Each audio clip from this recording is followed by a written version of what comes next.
Hi, I'm Rob from the Geek Show Podcast Network, And I'm a different Rob entirely. who's also from the Geek Show Podcast Network. And today we're talking about... Yakuza Kiwami. Yeah. This is a PlayStation 4 version of the original Yakuza game. I think Yakuza, as much as it's become kind of weirdly mainstream, which I don't know how that happened. Yeah, it is a weird thing. It started off, how I learned about it all the way back in 2000 and whatever, was off the back of the disappointment of not being a third Shenmue game. I was exactly the same, actually. And it grew. I mean, nobody ever thought there was going to be another Shenmue, but Yakuza, it got traction, and it had far better storytelling than Shenmue ever did. I know, blasphemy, but it did. And then it had about 5 games. It had a spin-off called Dead Souls with zombies for some reason.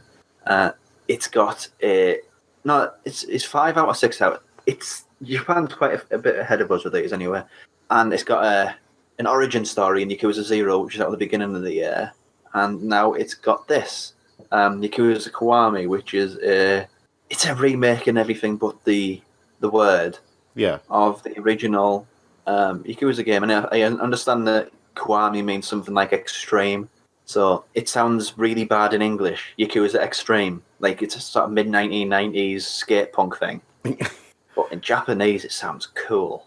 Yeah. Now, I just want to pick up on something that you just mentioned, that the Yakuza story is a better storyline, a better series of stories within games. It's more complicated. Shenmue. I mean, Shenmue's just, you kill my father, I better go and get revenge for my father. Yeah, the thing that strikes me about that, because I still clearly remember the first 2 Shenmue games, and I think that maybe if Shenmue had continued, it could, because I think what they tried to do with Shenmue was create a martial arts saga, where, in the kind of in the style of the old martial arts movies from like the 60s and 70s. Of course. And Yu Suzuki and the rest of the rest of the team from Sega never managed to do that. But with Yakuza, again, it's there's so much depth to the characters. There's been hints of them making a movie out of it, and it's literally 0 point because it's got everything that a movie could possibly have, including karaoke, quality, storytelling, and the addition of you play it. But in this one, let's get the story. You play Kazuma Kiryu, who's basically a monster, a Yakuza monster. He, as the game goes on later and the series goes on later, he's referred to as the Dragon of Majima. But as the game starts, you have a circle of friends, some hosts or hostesses, whatever you want to refer to them as, at a bar called Reina. No, hang on, at a bar run by a woman called Reina. I think the club's called Serena, if I remember correctly. Yeah. And Kiryu's there with his best friend Nishiki, and things happen with the parent family which they belong to. There's talk of Kiryu getting his own family, but Nishiki disappears one night, turns up in one of the, like, it's all about clans in Yakuza. Like, there's one core clan and there's families within that clan, and he killed the patriarch of his specific clan, Nishiki. And Nishiki's backstory is that he's got a sister who's basically dying, and Kiryu, being the strong-willed type that he is, says, I'm not going to let you be missing out on the final moments that you could possibly have with your sister, so give me the gun, I'll take the blame. And he goes to prison for 10 years. And before that, Nishiki's kind of bashful. He's not particularly confident. And as the story goes, it has like the sort of one narrative where things are happening and there's all sorts of backstabbing and subterfuge and Kiryu being caught in the middle of it. And at the end of like a chapter, because it's broken into chapters, it'll have 10 years ago from Nishiki, from how he got to that bashful kid to what he is now today. It's set in 2005, so yeah. It's very complicated. It is. I remember the original game's storyline, and it was a little bit convoluted, but once you got drawn into it, you never really looked back, did you? It's a headspace. Yeah. You got to get into the headspace of a Yakuza game. It goes at its own rhythm, its own speed. Not many games actually do that. There's a lot of uniformity in modern games, but Yakuza, it's kind of an anomaly to one side, and I think that's why it's so, like I said, it's become strangely mainstream. There's one of the reasons I think is because there's always been this strange fascination with gangs and gang culture, and especially from like the Far East, so the triads and the yakuza themselves. Hmm. And there's also this weird fascination that people have with delinquent culture in Japan. Yeah, the delinquent thing. Actually, in playing this, it made me realise where my love for those sort of characters in like anime came from. It all comes from a character called Goro Majima, who's basically Yes. a one-eyed, eye-patched, breakdancing, snake leather jacket with no shirt on psychopath. But he's still a fun character. Yeah, because he has like this new thing in the game which is called just call it Goro Everywhere because I can't remember the specific title for it. But the thing about it is he's Kiryu's been in prison for 10 years, so he's kind of lost his edge. Yeah. And because Goro enjoys fighting him so much, he's literally taken it upon himself to just appear out of nowhere randomly and challenge Kiryu to a fight.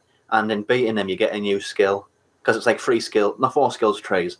There's that one which you get from training in the Kiwami martial arts with this random homeless guy in the park. He's got a sense of humour, Yakuza. And the other part is fighting Goro. There's other ones like soul, body, and tech. So you upgrade different skills and you become as more of a monster as you play the game. The weird thing is that part of it has always been one of those things that they lifted straight out of Shenmue, because in Shenmue you could buy scrolls that taught you certain moves and you could train those moves in the park. But in Shenmue 2, when you went to the park, or went to one of the parks in Hong Kong, you met like an old Tai Chi master who teaches you a specific move as well. The difference there is that's a martial arts thing, and this is a Yakuza thing. This Yeah, is I about know. brutal, hard-nosed fighting. And the thing about that is, let's be fair, the Yakuza games don't play well.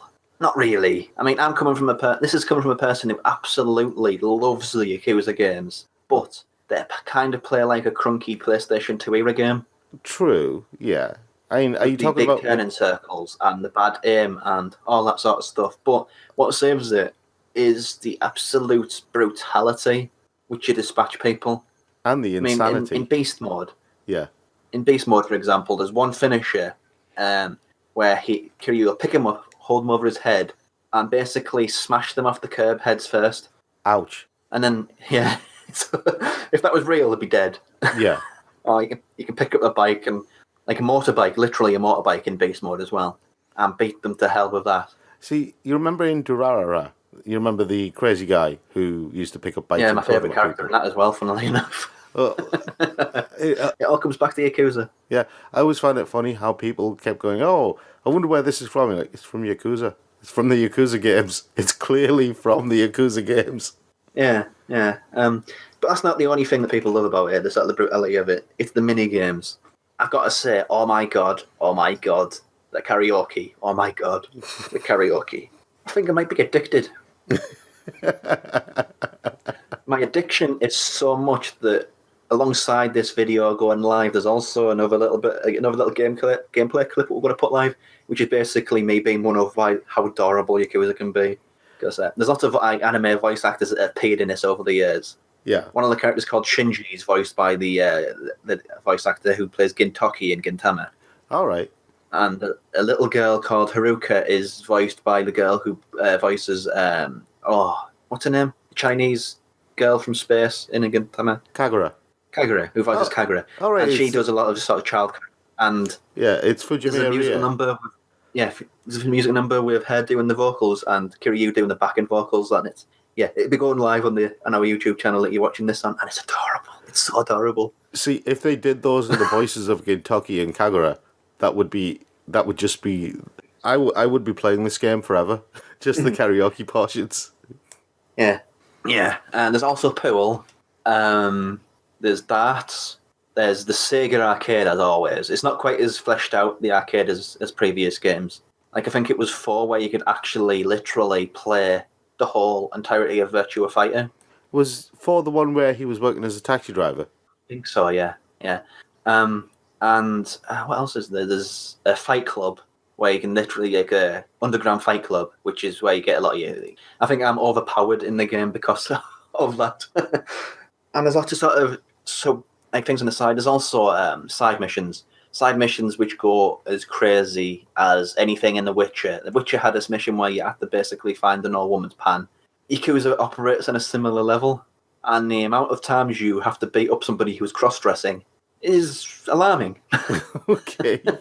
Yeah, but as I say, if you're going to approach this head-on as a review and being critical and academic about it all and about gameplay systems and this and that, honestly, there'd be no other way to describe Yakuza, this franchise as a whole, as a series of very well told stories with bad games in them.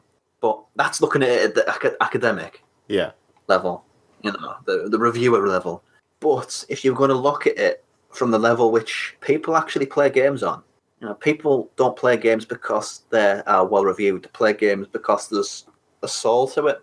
And Yakuza Kiwami, in getting the original and putting in a multiplayer mode where you can play two-player minigames, or it polishes up the graphics and puts in more cutscenes and more voice art, more dialogue, more re-recorded dialogue. It just cleans the whole experience up. This is a game with a massive amount of soul, massive amount of personality, and it's just about the most likeable franchise of video games that's out there at the moment. I can't understate how much I absolutely adore these things.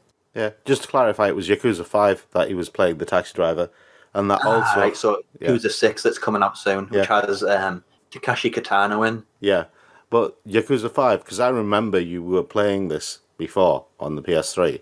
Yeah. Right? And I remember you did the karaoke about the dog. Yeah, it's got a similar level. Yeah, but in this one, it's much more dramatic as the flashbacks have him doing one of them has him doing sort of chores in prison with his haircut. So Yakuza's gone rough. But that's a very Japanese thing. It can go from being absolutely ridiculously horrible and bleak, and people die in horrible, hopeless circumstances, to karaoke about a dog. Yeah. Personally, I can't think of any other way to sort of sum up how much I love this, really. It's... When games are made for you, it really shows, and this is personally made for me. So, yeah, excellent. Fantastic.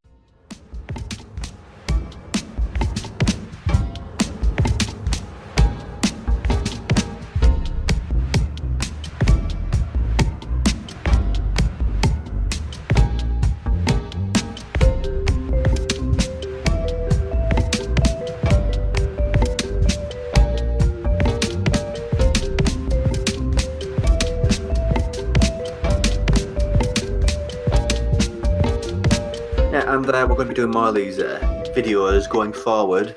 So if you like this, click that like button or subscribe. And until next time, keep it tuned to the Geek Show podcast network, either here on YouTube or online with the links on screen right now. So see you next time. Thanks for watching.